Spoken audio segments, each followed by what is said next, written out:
Creepypastas. They're pretty iconic. The term has sort of become a word used to describe any horror story online, but essentially they're copy-pasted, hence the word being a play on copypastas, fictional horror stories that have been shared across the internet. If you've been online for more than 5 minutes, I'm sure you're familiar with creepypastas, and specifically creepypasta characters. Nowadays, they're mostly viewed as a product of their time, such as Slenderman, Ben Drowned, Laughing Jack, and the subject of this video, Jeff the Killer. The character of Jeff the Killer has remained just as iconic and, dare I say, relevant even after all these years. The initial story was up there with some of the most popular creepypastas. The internet did what it always does, and a cult following and a fandom was created. And currently, there is a literal bounty for whoever can source and identify the origins of the original iconic photo. Safe to say, regardless of how much the internet has changed, the character of Jeff the Killer has always remained relevant. So let's discuss the longevity of Jeff the Killer. The longevity, if you will.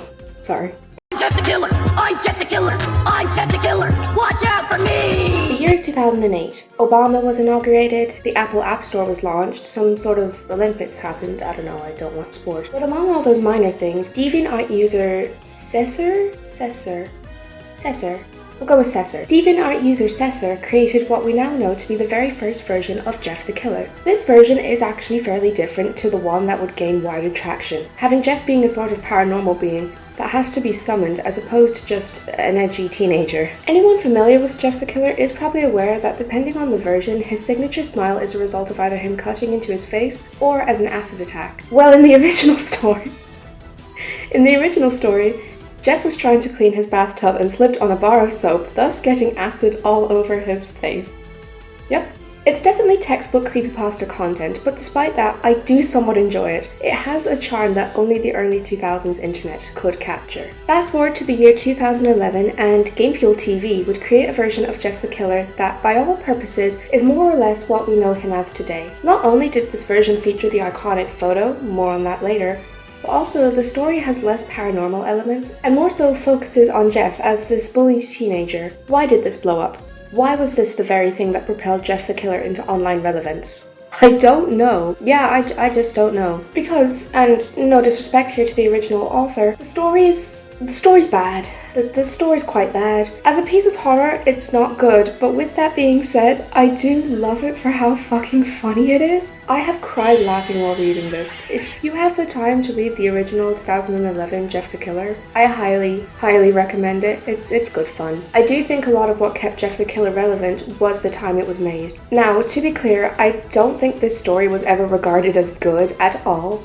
But if we're being honest, a lot of early 2010s creepypastas are very much early 2010s creepypastas. I'm sure you know what I mean. For quite some time, this was Jeff the Killer, and this was the main quote-unquote canon or official story. But then in 2015, he got an upgrade. The 2015 version of Jeff the Killer is largely considered to be the official remake, and the version many cite when discussing him nowadays. Written by Kay Banning Kellum, in this version, Jeff is quite similar to his 2011 counterpart, except this time the story is far more grounded, has a solid narrative, and overall just reads better. Jeff is somewhat humanized in this story, knowing he's a person capable of brutally harming others but trying to suppress that. By the time he actually snaps and becomes Jeff the Killer, it's almost sad. Jeff and Randy get along for a bit, but turns out that was sort of a trap, realized only once Randy takes Jeff to see his father's flare gun. This sense of betrayal is what makes Jeff snap, and he beats up the other characters Troy and Keith, and in a panic, Randy shoots Jeff with a flare gun, leading to his disfigurement. The story does even more to really make you feel for Jeff, as while in the hospital he hears his mother claim that he shot himself, thus taking the blame off Randy, as Jeff's parents worked for Randy's parents. Jeff is then taken home and becomes the killer by murdering his parents but leaving his brother Lou behind to find their corpses. I like this version of Jeff. I think out of every version, it might be my personal favorite. Sure, it's not scary, but coming off of the 2011 version, the characters feel like people, and it actually does a pretty good job at taking the 2011 story and making it good. The one thing I will say is by making Jeff this sympathetic, it does lose a lot of the spooky urban legend aspect surrounding it. So while this may be my favorite version of Jeff, I don't think it's the best at capturing the horror elements. If you'd like a version of Jeff that brings back that horror element, the YouTuber Pastra created their own version that I think is brilliant. I'd love to talk about it in a future video, but for the sake of this one, I'm trying to stick to quote-unquote official or canon renditions of Jeff and the impact of those versions. Regardless, I'll leave a link to Pastra's version in the description as it's well worth checking out.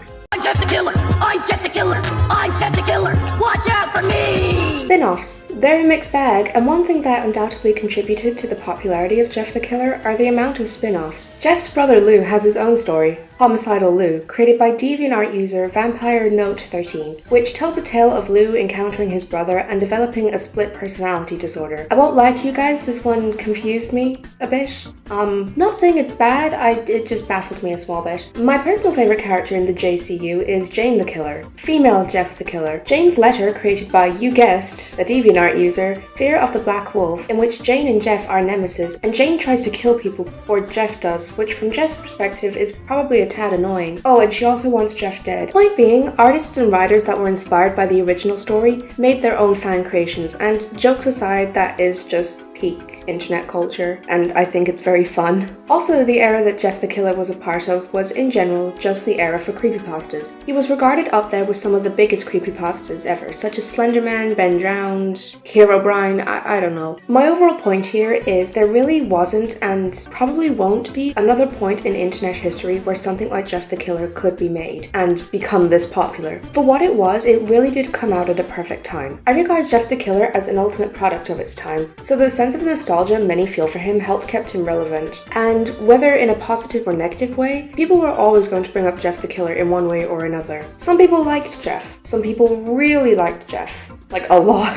Individual creepypasta characters are known to have a fandom or some sort of cult following around them, but I don't think anything quite matches the fandom accumulated around Jeff the Killer. This also isn't really something that has particularly died down either. Sure, maybe it's not as loud or obvious anymore, but there's still a massive community surrounding Jeff, mainly on sites like Tumblr and DeviantArt. And also places like Instagram have quite a sizable community. And I do think this is for a couple of reasons. I do believe the initial reasoning is the sort of desire to be more quote-unquote edgy felt by a lot of younger people online back then. Listen, I'm not judging. I may be an old man at the age of 20, but I remember making Slenderman art in my sketchbooks when I was 14, making old animation memes with creepypasta characters. I was so peak. The internet can and did give an outlet for people to express their interests, and if there are specific communities, then there's no fear of being judged by others for liking something. Also, the whole obsession with edgy, broken boy characters that just needed to be understood was nothing new. It's not that Jeff the Killer invented that trope, he just happened to fit into it perfectly. He's no Edward Cullen, but the internet will turn any quote-unquote broken and misunderstood character into an edgy poster boy. Quote-unquote cringe fandom culture was at its peak in the late 2000s to about the mid-2010s, and Jeff the Killer ticked basically all the boxes for a character Tumblr typically went crazy for. People are still just as invested in Jeff the Killer in comparison to the 2010s. Some still partake in more classic elements of the fandom, while some have set their sights on a slightly different avenue. I'm Jeff the Killer! I'm Jeff the Killer!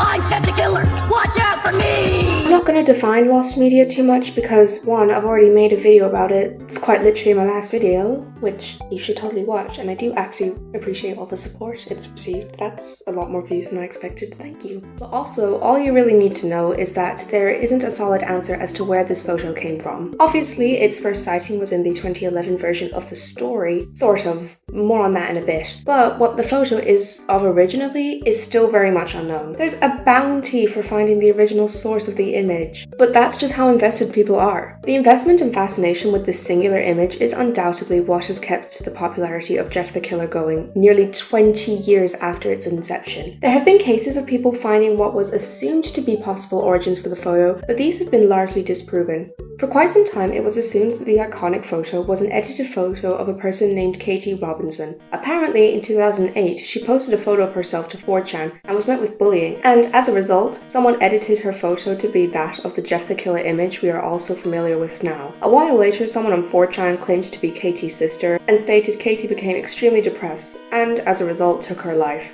Despite all of this, there was very little to absolutely just none. There was nothing. There was no evidence, really. There was no evidence of Katie's death via obituaries or articles. Original Jeff the Killer writer we're back at this again. Caesar? Original Jeff the Killer writing Caesar was interviewed by Scare Theatre on YouTube. They stated in this interview that Jeff was made out of latex and was just a mask. They would also refer to the Katie Robinson rumors as made up and outright denied and debunked it. But that's not all. The OG, quote-unquote, Katie was interviewed by a YouTuber by the name of Gage. Katie, or more truthfully, Heather White, said her photo was taken from her MySpace account and then put up on 4chan as a way of bullying. Basically, the entire Katie Robinson tale was easily shut down and disproven. A user named u/Iroskin, I think I'm saying that right, probably not, but we'll go with it, on Gazzobox.com came across a photo of a woman named Mariko who was posted online, made fun of, then apparently killed herself as a result, and thus, as a form of a sick joke, was edited into the titular Jeff the Killer photo. Does this sound familiar? Yeah, that was also bullshit. Mariko confirmed that the photo was posted by her now ex-boyfriend back in 2004 as a way of letting people on message boards edit the photo. So yes, while she was unfortunately bullied, she didn't take her life and she wasn't made into the Jeff the Killer photo. After the image became more widely shared on Gazzobox, she broke up with her boyfriend. On a website called Pia,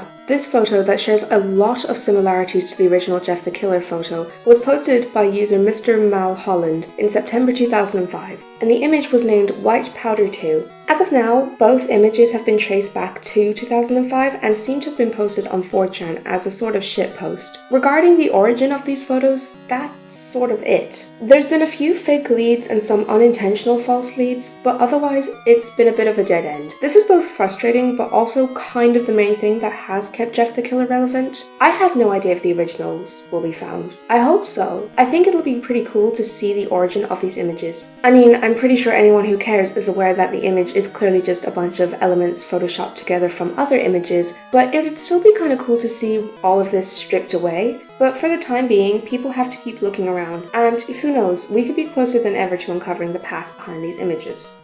I'm Jeff the Killer! I'm Jeff the Killer! I'm Jeff the Killer! Watch out for me! The reasonings might be different depending on the year and the corner of the internet. The sheer hold something as unassuming as Jeff the Killer has had on the internet is weirdly amusing and very impressive. I think Jeff the Killer is a sort of testament to how the most random of things online will just stick and remain, lingering even in the background. A product of its time that has elements shrouded in mystery has kept it both interesting and relevant even to this day. Be it the many rewrites of varying quality, the Tumblr fan art, or again the bounty on a creepypasta image, there's always been a reason for people to discuss Jeff the Killer. And as it stands, for as long as that titular image is unknown, there will be people who keep looking, keep talking, and keep caring. So odds are Jeff the Killer will remain fairly prevalent online for another while at least. Yeah, so that was the video. Thank you very much for watching. I'm trying to make my videos a bit longer so I can add just more details, more context. Hopefully that's working out decently. My socials are in the description. I'm not super active on Twitter or X, I guess.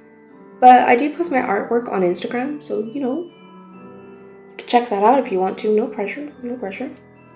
I think that's everything I have to say. Don't really think I have anything else to add. So with all that said, thank you very much for watching and have a good day or night because time zones, and bye-bye.